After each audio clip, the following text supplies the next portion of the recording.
السلام علیکم۔ اردو حکایات میں خوش آمدید۔ یہ دنیا بہت سی حیرت انگیز چیزوں، دلچسپ لوگوں اور عجائبات سے بھری ہوئی ہے۔ یہ عجائبات تعداد میں اتنے زیادہ ہیں کہ ان کو شمار کرنا بہت مشکل کام ہے۔ قدیم و جدید دنیا میں بعض عمارتیں ایسی موجود ہیں جنہیں عجائبات عالم میں شمار کیا جاتا ہے۔ دنیا کے 7 مشہور اور قدیم ترین عجائبات میں اہرام مصر ایک اہم اور قدیم ترین عجوبہ ہے جو ہزاروں سال گزر جانے کے بعد بھی آج تک تقریباً صحیح سلامت موجود ہے۔ زمانہ قدیم کے اس عجوبے نے آج کے ترقی یافتہ دور کو بھی شکست دے دی ہے۔ ان اہرام کی تعمیر میں استعمال کیے گئے سامان، پیمائش کی درستی اور ان پر درج پیش گوئیوں نے ساری دنیا کے سائنسدانوں، اہل علم اور ماہرین کو حیران کر رکھا ہے۔ ان اہرام کو تعمیر ہوئے تقریباً 3000 سال گزر چکے ہیں اور ان کی حالت میں کوئی فرق نہیں آیا۔ اہرام مصر کی عمارتیں مربع بنیادوں پر قائم ہیں، مگر ان کے پہلو تکونے ہیں۔ یہ تکونے اوپر جا کر ایک نقطے پر مل جاتی ہیں۔ اہرام مصر کی ان عمارتوں کی عظمت اور کاریگری پر دنیا کے مختلف ماہرین ہزارہ سال سے غور و فکر کر رہے ہیں۔ ابھی تک حتمی طور پر یہ معلوم نہیں ہو سکا کہ اہرام مصر کے اصل معمار کون تھے، ان کے بنانے کا مقصد کیا تھا، یہ کس دور میں تعمیر ہوئے اور یہ بنائے کس طرح گئے۔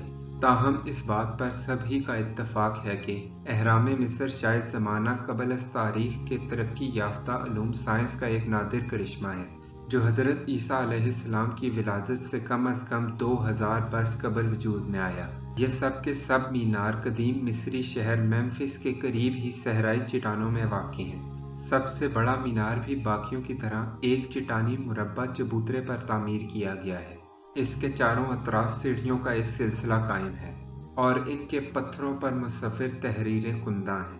اہرام مصر کے بنانے والوں کو کائنات کے مختلف رازوں کا علم تھا۔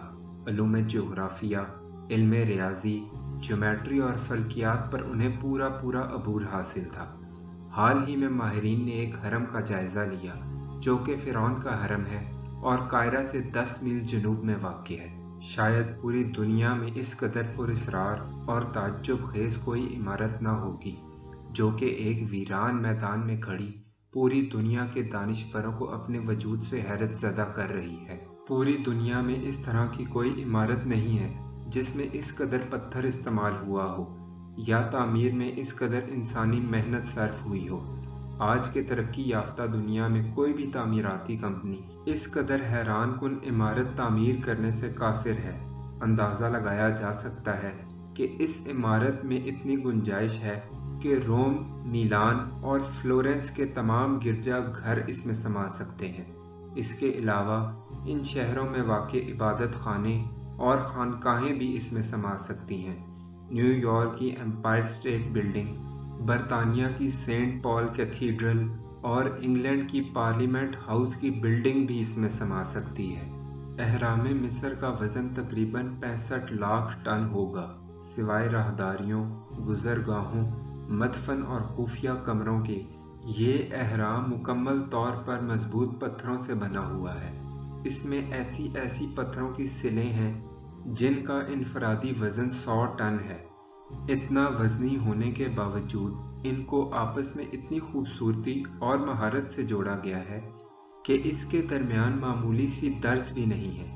مینار کی عین بالائی چوٹی جو ایک تیز نوک معلوم ہوتی ہے، دراصل نوک نہیں بلکہ ایک وسیع چبوترا ہے جس کا ہر ضلع 18 فٹ لمبا ہے اور جو 12 جید پتھروں سے تعمیر کیا گیا ہے۔ اس کی تعمیر کے وقت 1 لاکھ آدمی کام کرتے تھے اور یہ ہر 3 ماہ کے بعد تبدیل کر دیے جاتے تھے۔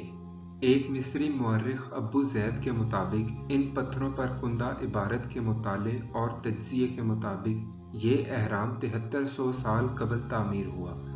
عام تصور یہ ہے کہ زمانہ قدیم کے کاریگروں، صناؤں اور غلاموں نے دستی اوزاروں سے کام لے کر پتھروں کے یہ عظیم ترین شہدیر کانوں سے کھودنے، ان کی تراش خراش صحراؤں میں دھکیل کر اور کشتیوں میں دریائے نیل کے بہاؤ کی سمت چلا کر ان مقامات تک پہنچائے جہاں یہ تعمیر ہوئے۔ ذرا اندازہ لگائیے کہ لاکھوں انسانوں کا لشکر، جس میں اس وقت کے انجینئر،